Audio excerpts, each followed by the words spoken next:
Hi. Um, my name is George Martinez. If you guys don't know me, I'm usually the worship leader here singing, praising. I was over there going crazy. It was awesome. Didn't Hector do a great job, by the way? Super talented, super talented. Real quick, how was your Thanksgiving? By any chance, did you read my email about my bad habit? Right, yeah, it happened again. It happened again. I was on the couch, like, I don't know what happened to me. First year getting a fried turkey, by the way. If you've never had a fried turkey, eat one today. Okay? Seriously.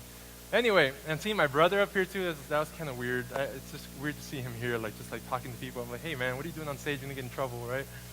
But anyway, I want to tell you a story, and of course it involves my brother. It doesn't surprise many people. When we were kids, we were growing up in the beautiful city of Progress called Hialeah, right?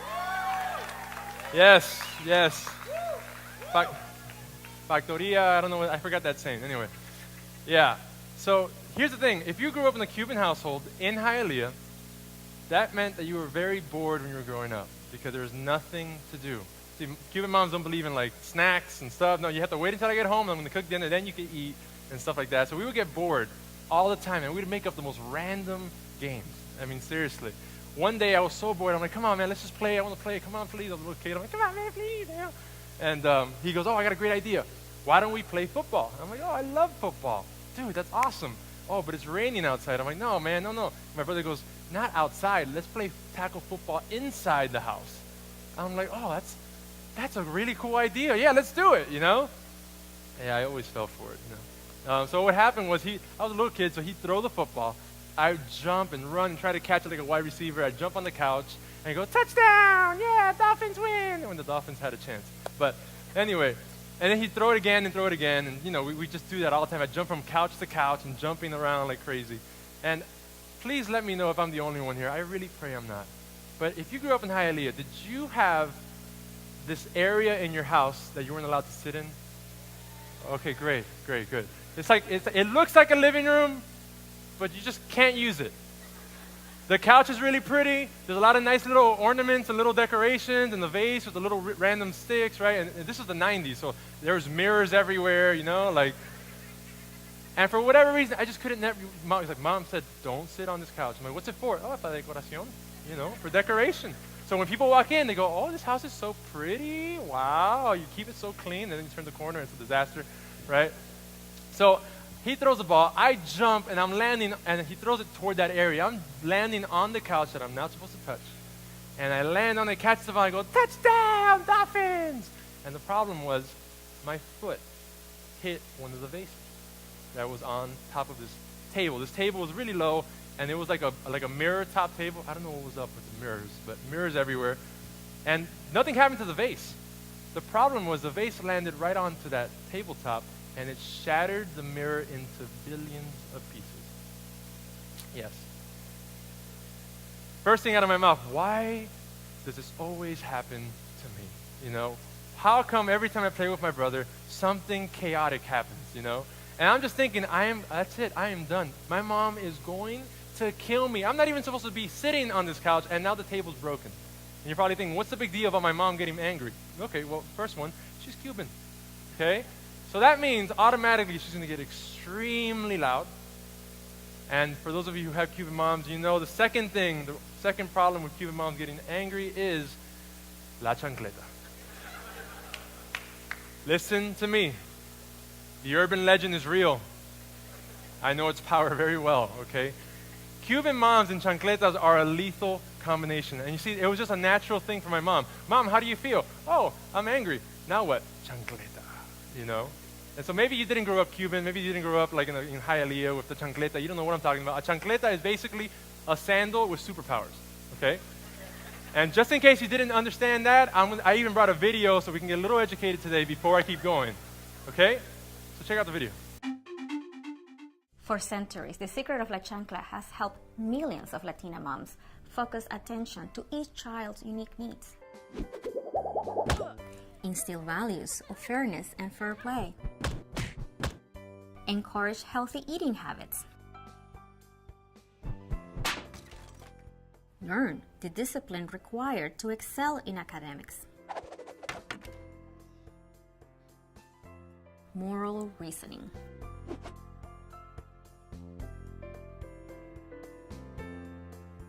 La Chancla can help every parent master a truly hands-off parenting style.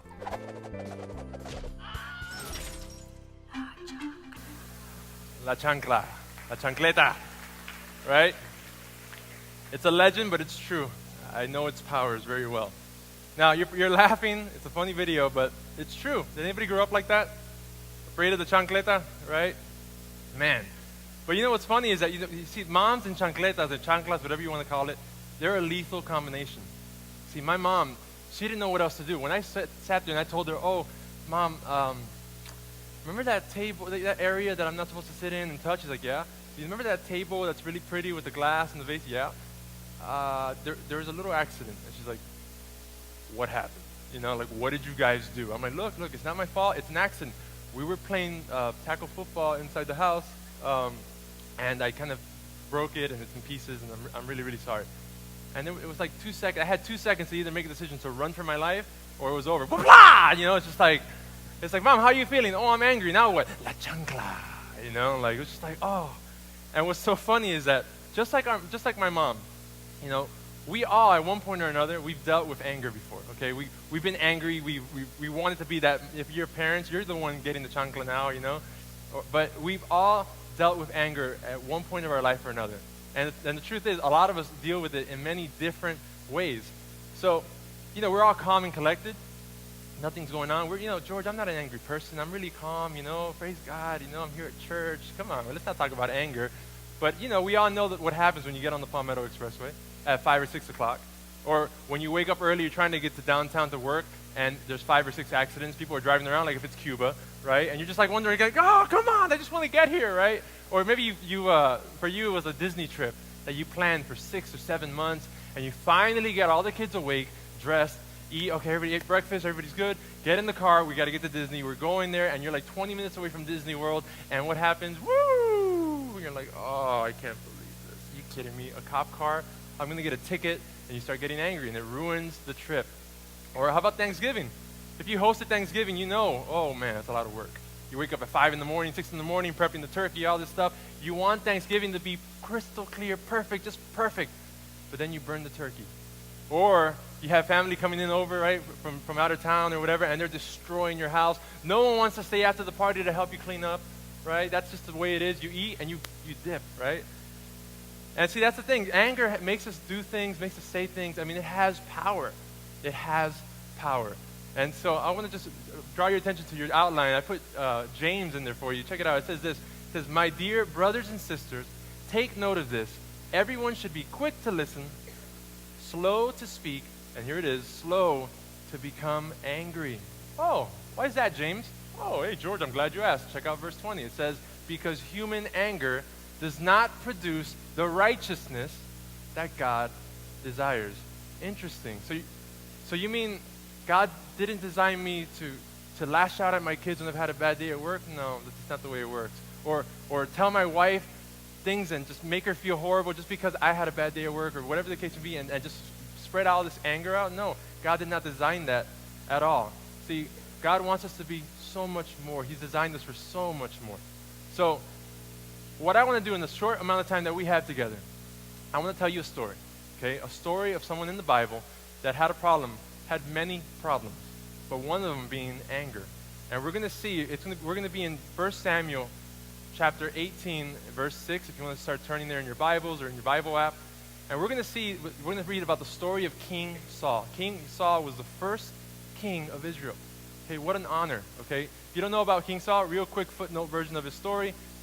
For Samuel, the prophet Samuel, God tells him, hey, King Saul is going to be an amazing king. You need to anoint him to be king.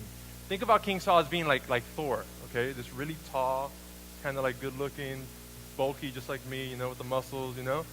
Supposed to be a king, you know, has this, you know, his hammer, the whole deal. So think of him like that. He's a really good-looking guy. I mean, he was just a great leader, you know, and God gave him everything. God gave him an entire kingdom. He said, you're going to be king of my people. Now, in the blink of an eye, King Saul disobeys God twice. Okay, he's supposed to wait for Samuel, and he didn't wait for him. He's supposed to wipe out the Amalekites. He didn't wipe them out. He just kept turning his back from God. And God said, you know what? I regret ever making you king. Oh, you know, like, can you imagine hearing that? I regret ever making you king. I'm going to give this kingdom to somebody who's much better than you, someone who's after my own heart. And after that, King Saul couldn't sleep anymore. He was freaking out. He was so angry.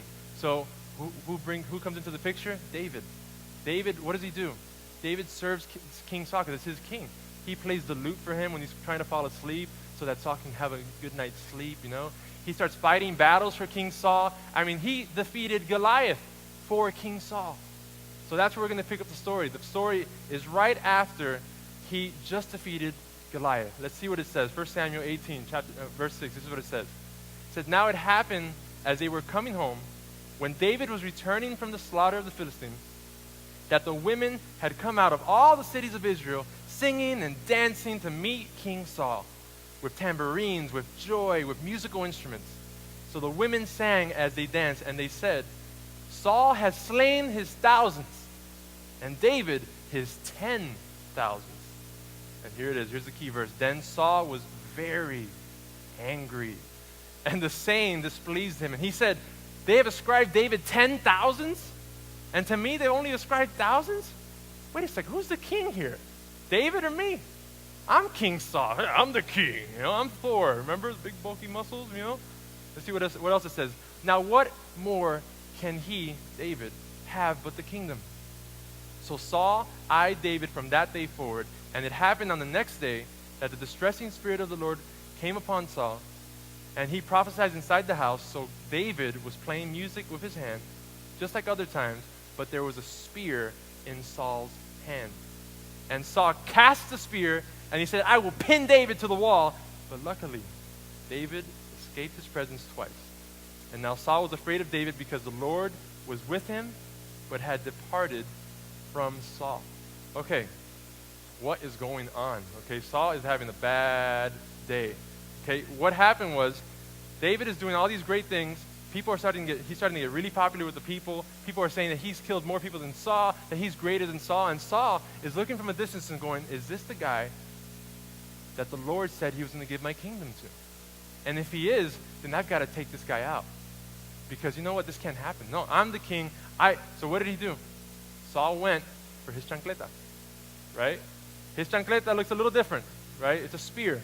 That's him trying to kill David. I am so grateful my mom did not have a spear, okay? Seriously. Like, that's his chancleta, great. But a Cuban with a spear, I don't even want to think about that, okay? But seriously, he went for the spear. He did not know how to deal with his anger. He was so angry that he just grabs a spear and just tries to kill the only person that's been serving him from day one, helping him go to sleep, fighting all the battles. Whatever you want, Lord, I'll do for you. And he tries to kill him. You know why? Because he didn't know how to deal with his anger. So in the time that we have together, I want to make sure that we understand how we can destroy anger before it destroys us. And the first thing that we have to do, it's in your outline, the first thing in order for us to destroy anger is we need to identify how you deal with your anger. You got to identify how you deal with anger. So the question is, how do you do it? I think there's a few ways. First way, people normally blow up, right? And you're probably thinking, "Oh, George, I'm so glad you're talking about this. The guy sitting right next to me, I'm so glad he's hearing this because he blows." Not me. I don't ever blow up. But that guy right there, my husband, woohoo! I'm so glad he's here at church today, right? Right. But not you. But see, we have biblical examples of this too. Remember Moses? Moses walking with the Israelites for 40 years, and these people would complain. "I wish we were back in Egypt eating steaks. Oh, my food. Oh, we want more water. Oh, where's this God, this invisible God? Let's make a calf. Let's make a cow made out of gold." Did you hear about the story? They wanted to see God. Moses went up the mountain to go get the 10 Commandments on these tablets, and they melt all their jewelry and make one of these Miami Lakes cows. You know what I'm talking about? The ones that are all around Miami Lakes were absolutely, I have no idea why they're there. Maybe because they destroyed the cows over there. Anyway, but it looked just like that. And see, he was angry when he came down. I put it in your notes. It's in Exodus. Let's see what happens with Moses. He says, when Moses approached the camp and saw the calf and the dancing, his anger burned, and he threw the tablets out of his hand, breaking them to pieces at the foot of the mountain. He took the calf the people had made and burned it in the fire. Then he ground it to powder. And then he He scattered it on the water and made the Israelites drink it. Whoa, this guy's angry. Okay, get out of the way of Moses. And see, that's exactly what happens. When you deal with your anger by blowing up, you don't think. You just react quickly, right? Moses just came out from having a great time with God. He gave him 2 tablets that God wrote on. And without even thinking about it, he throws it down on the floor, breaks it into pieces, and just lets his anger take control. And that's exactly what people do when they blow up. They just don't think about it. Anger takes control. They usually lean more towards maybe shouting or slamming doors or driving really fast. I'm angry! And I want you to know it. So get out of my way. Right? People who blow up usually look like this. Right? If you see anybody who looks like that, please call the cops, right? I mean, it's just the truth. Maybe that's you. And if that's you, it's okay. That's just a human emotion. It's okay. If you blow up, then blow up. But maybe that's not you. Maybe you do the second thing and you hide it. Maybe you hide anger. Oh, man, let me tell you about people who hide anger. Whew. Dangerous, dangerous bunch of people. And I've noticed this. I've noticed that Christians in general do this a lot. They usually use this method. They usually hide it because I hear, oh, well, George, I'm a Christian.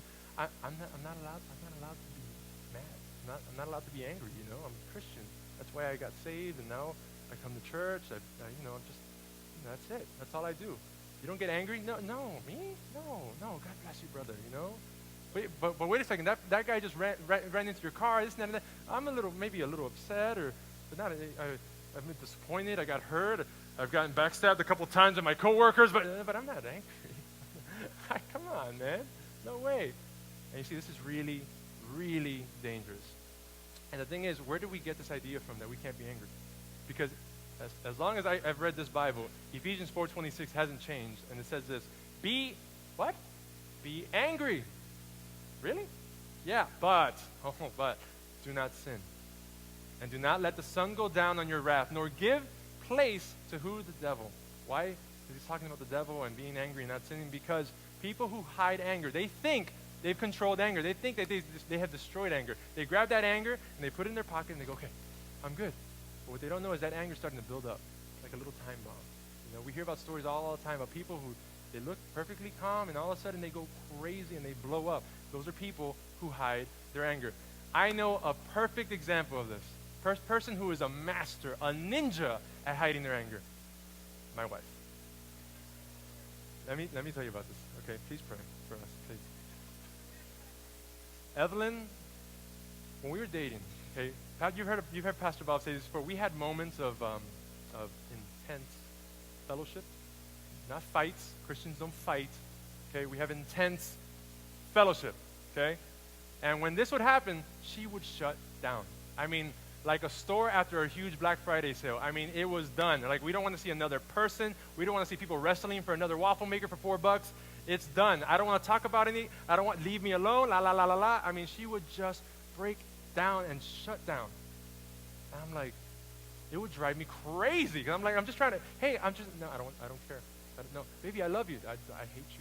I don't want to talk to you. He's like, no, but baby, no, but God loves you. God hates me right now. Please leave me alone. And I'm like, dude, this is crazy.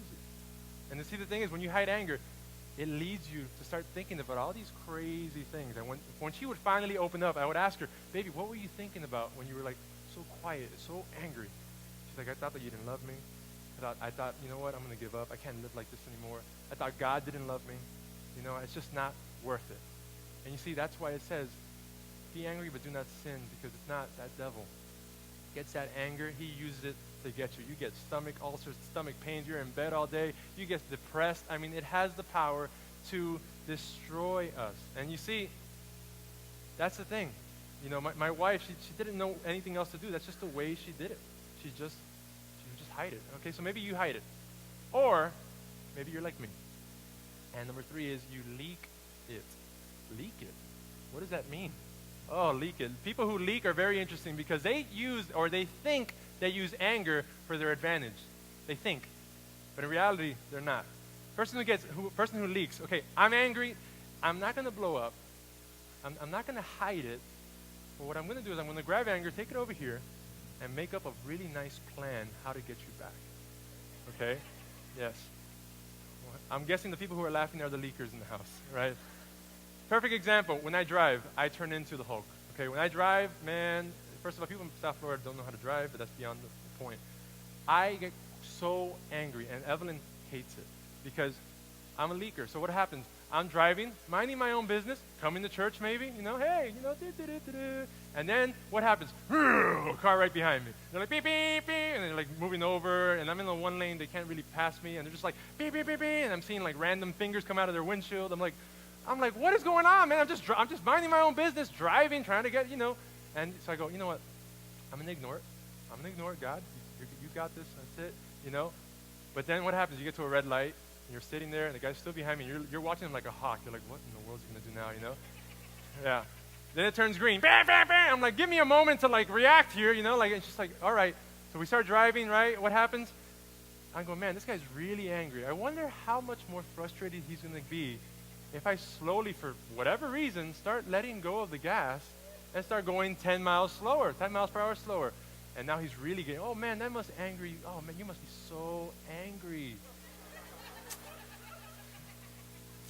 What's this? Now my car stopped. I mean, who does that? Come on. Who does it? Hello, leakers. How are you? Yes, I'm going to get you a t-shirt. I'm a leaker. It's going to be awesome. Right? Or maybe you're getting on the Palmetto, or you're getting on the expressway in that merge lane. Nobody knows how to merge. It's just like a fight. Like, And then the guy cuts you off, and then you're like, really? You get behind, and then you hit your brakes. What's up? Yeah. Who's boss? Got a bunch of leakers in here, huh? Okay. Leakers, very, very dangerous. So which one do you do? Do you blow up? Do you hide it? Do you leak it? You could do all three if you want. Some people do. For King Saul, it was obvious. He blew up. He didn't think about it. That's the way he dealt with anger. That's why he tried to kill somebody who loved him, who served him. It wouldn't make any other sense that he would hide it or leak it. No, he blows up and he doesn't think. And you see, unfortunately, it doesn't stop there. His anger keeps going. If you turn with me to 1 Samuel 20, verse 25 to 33, now we're going to see that Saul's not only doing things that he's going to regret, but he's actually going to start saying things that he's going to regret to the people who he loves. So it's in the Bible. 1 Samuel 20 says this. Now the king sat on his seat, as at other times, on a seat by the wall. And then Jonathan, his son, and Abner sat by Saul's side. But David's place was empty. Nevertheless, Saul did not say anything that day, for he thought, oh, well, something happened to David. Maybe he's unclean. Yeah, surely he's unclean. And it happened the next day, in the second day of the month, that David's place was empty again. And Saul said to Jonathan, his son, why has the son of Jesse not come to eat either yesterday or today? Oh, so Jonathan answered Saul and said, David earnestly asked permission of me to go to Bethlehem. And he said, please, Jonathan, let me go, for my family is having a sacrifice in the city. My brother has commanded me to be there. And now if I found favor in your eyes, please let me get away and see my brothers. Therefore, he hasn't come to the king's table. This is where it gets crazy. Verse 30, then Saul's anger was aroused against Jonathan, his own son, and he said to him, you son of a perverse, rebellious woman. Oh boy. Okay. Do I not know that you have chosen the son of Jesse to your own shame and to the shame of your mother's nakedness? For as long as the son of Jesse lives on the earth, you shall not be established, nor your kingdom. Now therefore send and bring him to me, for he shall surely die. I'm angry. Verse 32, and Jonathan answered Saul his father and said, but why should he be killed? What has he done? What has he done to you? And then Saul cast a spear at Jonathan to kill him, by which Jonathan knew that it was determined by his father to kill David. Whoa. Okay, I understand if you have beef, okay, with somebody. You got beef with somebody, yo man, I got some beef, come on, Dom, come here, and you work things out with that person. You have a problem with somebody, you go up to somebody. I mean, that's just biblical. Hey, I have got a problem, this hurt me, or this is that, I'm angry, or whatever. But see, Saul didn't do that. What did Saul do? Saul goes, I got beef with you, but I'm going to take it out on you, my son. For what reason? He blows up. He doesn't know how to control his anger. And see, Proverbs 29:11 says this, a fool gives full vent to his anger, but a wise man keeps himself under control. Unfortunately, Saul was losing control. And in the process, he was hurting the people he loved the most. I mean, whatever it takes. That's it. I'm obsessed about killing David. Oh, but that's your son. I will kill anybody. I don't care if it's my son. Get out of my way. I need to kill David. And see, Jonathan was just trying to give some perspective to Saul. He was saying, look, hey, Dad, look what David's done for you. I mean, he killed Goliath. He served you. Why should he be killed? But you see, we do it all the time. See, he didn't know, Saul didn't really know why he was really angry. I mean, was he really that angry at David? Was that the reason why he tried to kill him? Or what about his son? Was he really that angry that he let him go? Is that really the source of his anger? Of course not. There's something a lot deeper, but he wouldn't ever admit it. And you see, the second thing we have to do in order to destroy anger, we need to identify your source, the source of your anger. Identify the source of your anger. You see, what's funny is Evelyn and I, we've been married for almost 3 years, okay? And sometime, I mean, it could be any time in the next 2 weeks, we're expecting our first baby little girl, Sarah, and it's awesome. You'll see her soon back there. It's going to be awesome. It's going to be drumming. I already saw her in the womb and the sonogram. It's awesome. Anyway. But what's funny is that, you know, we've been through a lot. We've been through, I mean, like, you're talking about, like, I proposed to her when I was unemployed. I mean, like, just all these crazy things happening in our life and all these obstacles and all this stuff. And when I first got married to her, I remember thinking what it's going to be like to be married, you know? And I'm like, man, marriage is going to be awesome. Every day I'm going to wake up. She's going to cook me breakfast in bed. She's going to make me the best sandwiches every day for lunch, cook me a feast. It's going to be Thanksgiving dinner every day at Martinez residence, right? Yeah, oh, sorry. And to my surprise,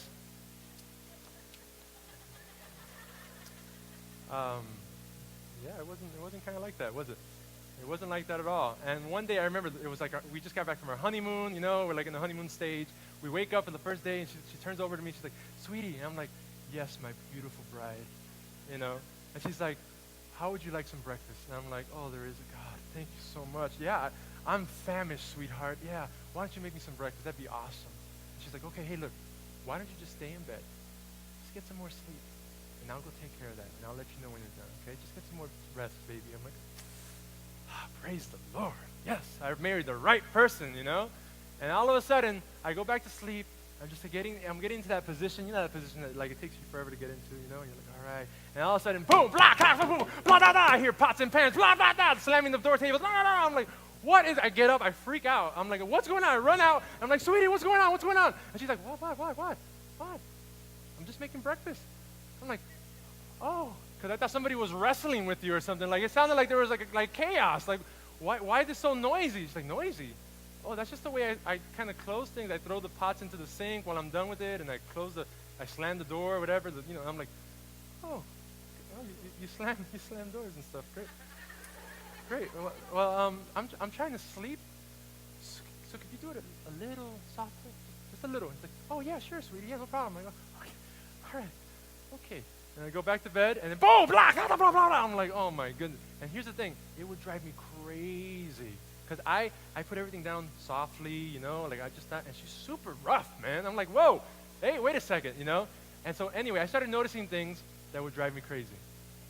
Like, for instance, everybody knows when you put a new roll of toilet paper back, you put the flap on the top going over the toilet paper. It's in Leviticus. Okay, it's in the Bible. Why? Because listen to me. The most awkward position you could be in is going like this and nothing's coming out, and you're like, it's like, who put this thing backwards? Oh, hey, sweetie, I did. I'm like, you know what's even funnier? It happened this morning. This morning, I went and I started laughing because I know I was going to share it. I'm like, so I just switched it over, and I've been switching it over for 2.5 years. You know, just switching it over. I'm just going to drop that. Or the best one is when she wants to go to sleep. That's the best. Hey, sweetie, I'm so tired. I want to go to sleep. Great.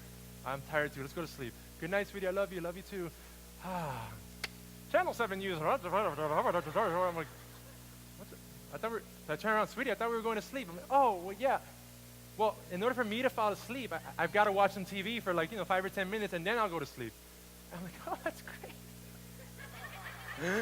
Oh, that's so convenient, because for me to go to sleep, I need complete silence. Like, what in the world? Just turn it off and go to sleep. He's like, no, sweetie, please. Just let me watch it for 5 minutes. I'll turn it off, I promise.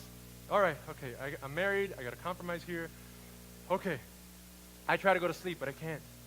It's just like, and there's the new recipe on this, and I'm like, oh my goodness. Like, I turn around, and what do I see? Remote's in her hand, TV's on, she left her lamp on, and I'm like, you gotta be kidding. So I get out of my bed, I walk around, I turn off her lamp, turn off the TV, and it was just driving me crazy. And you see, here's the thing, I never told her about this. I never told her that I was getting angry. So what happened? All these other things started driving me crazy. And I was just getting angry, and more angry, and more angry, and I wouldn't tell her. And you see, it was totally unfair, because she wasn't really the source of my anger. Was it her fault that God made her to slam doors? No. Was it her fault to fall asleep with the TV on? No, of course not. That's the way she was created. But the problem wasn't her. The problem was me.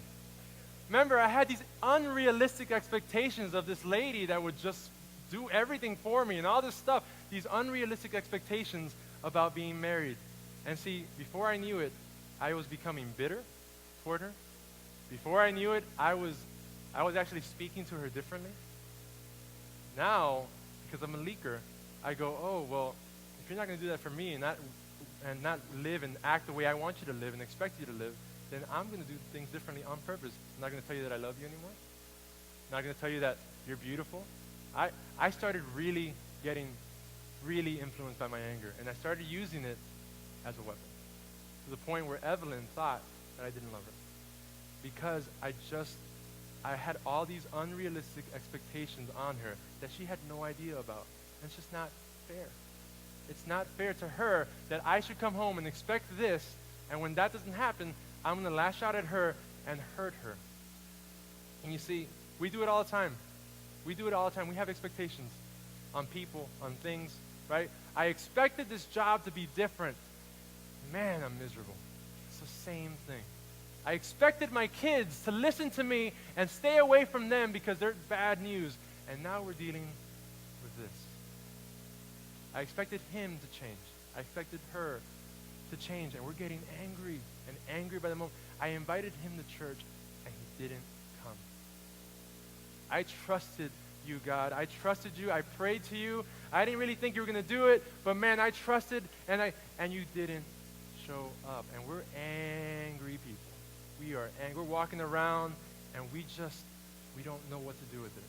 And see, James 1, it's in your outline, it says this: when you ask, you must believe and not doubt. Because one who doubts is like a wave of the sea, blown and tossed by the wind. That person should not, what? Expect to receive anything from the Lord. And you see, God had expectations for King Saul as well. God had great expectations, so much promise, so much potential. This guy was supposed to be a great king, but Saul decided to do things his own way. He just turned his back on God, and he never admitted that he had an anger problem. He never admitted that he was selfish, prideful. He never, ever figured out the source of his anger. And see, we do the same thing. How many times, okay, we've expected God to show up in a big way. God, if you were ever to show up, this is the time I need you to show up. And then nothing happens. And then you pray again, and you go, well, okay, God, I'm glad you came to church, but they're not playing the song that I like, or they're not really, oh, wait a second, I wish they would play this song. Why don't you do this? Why don't you do that, God? And how many times have we caught ourselves telling God the way we think he should do his job? Again, think about that. How many times have you told God, God, I know what your word says, but I think this is the way it should be. Just like Saul. I know that God is, but you know what? I'm going to do things my own way. And you see, God does not need our expectations. God doesn't need expectations. What he needs is for his people to trust him. To just trust him. It says that his plans are for us, not against us, to build us up, not to destroy us. But why is it that anger and expectations and all this stuff starts boiling? And then we think about it like, man, it's so easy to hide behind that. It's so easy to just drive to church and pretend like everything's okay. You walk in through the door and you know your life is falling apart, but you go, oh, hey, it's game time. I got to put my game face on, and it's so easy to do that. And people live like that every single day of their life. Or you can let God in and say, hey, God, this is falling apart, but I know you can rebuild it. I know you're bigger than this problem, you know? And here's the thing. Why was Saul angry? What was the source of that anger? Was it David? No. Was it his son? Of course not. The source of Saul's problem, the reason why he was so angry, because he blew it. He blew it. God gave him everything. You couldn't ask for a better deal. Hey, Saul, check it out. Boom. Happy birthday. Happy Hanukkah. Everything. But he lost it all. Why? Because he was disobedient to God. He sinned against God. And that was the source of his anger, because he messed up. Now he's watching David get popular. Now he's watching David do amazing things. He's seeing that the Lord is with him. And Saul is wondering, God, where are you? He would never admit it. He would never admit, and he would never trust God and go, hey, I'm going to trust you, God, because I know that you're going to bless me. I mean, Psalm 37 says this, stop being angry. Turn from your rage. Do not lose your temper. It only leads to harm. For the wicked will be destroyed, but those who trust in the Lord will possess the land. So, if you want to destroy anger, identify the way you deal with it. Identify the source. So the next time, if you remember that source, if you're going to lash out on your kids, stop for 1 second. Remember, be angry and do not sin. And go, God, where's the source of this anger coming from? Is it my kid's fault I had a bad day at work with my boss? No. Then why should they take it? Why should they take the brunt of it? Is it my wife's fault that she closes doors and all this stuff? No. I'm angry at the fact that I had expectations. So what should I do? Stop. Do not sin in your anger. Tell her how you're feeling. And guess what? That's what I did. And it worked. But a lot of us are like Saul. We don't want to come down to that level. We don't want to. So it's just going to keep controlling us. So remember, the second thing is know the source. The third thing, in order to destroy anger, is you need to surrender your anger to God. You see, I wish I could stand here before you and tell you that Saul's story has a happy ending. But let me tell you what happens, okay? Saul never, ever in his mind thinks that something's wrong with him. He never surrenders his anger, his feelings to God. He never admits and repents that, hey, I'm a selfish human being. I've got pride in me, and it's destroying everything around me. He never goes to God for it. He just keeps doing things the way he thinks things should happen. And what happens is anger makes him obsessed with David. Remember, he tried to kill him with a spear? In the Bible, a total of 11 times he tries to kill David. Completely obsessed, blinded by this anger of this kid that's just trying to serve him. And you see, at the end of Saul's story, he's on the mountain, Mount Gilboa. And he's in a battle versus the Philistines. And it's at that very moment, he's looking around. He's on this big mountain, and he's looking around at all the people, all of his army getting destroyed. Everybody dying left and right. And right in front of him, he sees not one, not two, but all three of his sons murdered, killed. They're lying on the floor right before him. And it's only at that moment, when he lost everything, he sees his sons right in front of him. That's when he goes, what have I done? And the only thing, again, he doesn't know how to deal with this. He just tells his arm bearer, he goes, surely I have sinned and I need to get killed. Just kill me. God, just take me out. I don't need to see this anymore. I'm tired of seeing everything around me get destroyed. I'm tired of seeing the people who I love get hurt because of me. Just take me out. It's over. Arm bearer said, no way, man, I can't do that. I can't. So Saul commits suicide. He did it himself. Sound familiar? Yeah, he did it himself. Again, he didn't think about God. He thought he was alone, and he was alone, while everybody around him was dead. And I put it in your notes when David finds out about this moment. It's a super powerful moment. It's in 2 Samuel 1, verse 3 through 6, and it says this. And David said to the guy who came answering them, he says, where have you come from? So he said to him, I have escaped from the camp of Israel. And then David said, how did the matter go? Come on, tell me, what happened? And he answered, the people have fled from the battle. Many of the people are fallen and dead. And Saul and Jonathan his son are dead also. So David said to the young man who told him, but how do you know? How do you know Saul and Jonathan are really dead? And this is the most important part of this. Please don't miss it. It says, then the young man who told him said, as I happened by chance to be on Mount Gilboa, there was Saul with what? Leaning on his spear. And indeed the chariots and horsemen followed hard after him. Just pause there for a second. The same spear that Saul used to try to kill David multiple times. The same spear that Saul used to try to kill his own son. That same spear that he always went to. Every time he was angry, I got to get the spear. I got to get that spear. That's all I know. That's all I know how to do. That same spear destroyed him. And he's left holding on to that same spear, dead, next to all of his sons and all of his army. Completely wiped out. And you see, my friends, the reason why this is so important is because I believe that there's Saul sitting down in this audience right now. I believe because I was Saul. I was Saul.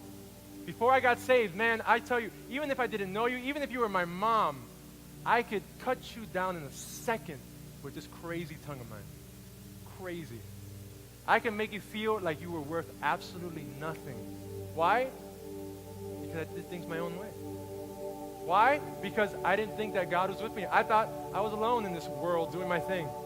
And you see, anger does the exact same thing. Just like that spear killed him.